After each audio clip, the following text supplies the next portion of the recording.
આપનું શું નામ છે? મારું નામ છે સગનભાઈ. કયું ગામ છે? વડોદ. વડોદ, બરોબર છે. અહીંયા શેના માધ્યમથી આવ્યા? મને ખાલી શરતી પગ બળતો અને આ બધું આ બળતું બરોબર પેડે છે. દુખતી હતી. તો અત્યારે આપને કેમ છે? સારું છે.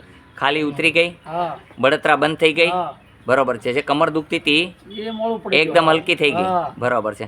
આપને આનું કામ કેવું લાગ્યું? સારું લાગ્યું. આપની પાસે કોઈ પૈસા લેવામાં આવ્યા? ના ના ના અમે જે બહારની દવા દઈએ છીએ એનું ચાર્જ લઈએ છીએ, અમારા કોઈ પૈસા નથી. અહીંયા હનુમાનજી રોગ ઉપચાર કરે છે તાત્કાલિક.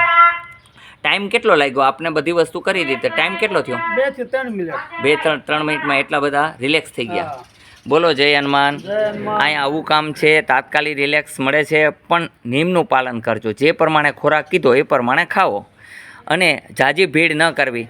કારણ કે ઘણા લોકો અહીંયા સારાય આવે છે ને ઘણા ખીચા કાતરું આવી જાય છે, તો તમારો ફાયદો ઉપાડે. એની માટે તેને તમારે સાવધાની રાખવી કે કોઈ વારવાર તમને ટચ કરતું હોય, એવું કાંઈ કરતું હોય તો તમારે એમ સમજવું કે આ ખીચા કાતરવા માગે છે.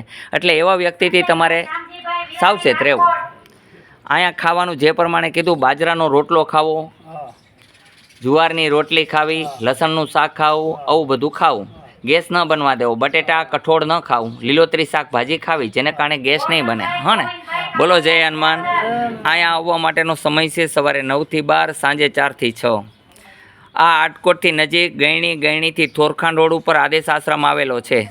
તો સૌએ ભાઈઓએ બહેનોએ નિયમનું પાલન કરવું જરૂરી છે. હું તમને બધાને ભગવાન સમજીને સેવા કરું છું. તો બોલો જય હનુમાન. જય હનુમાન.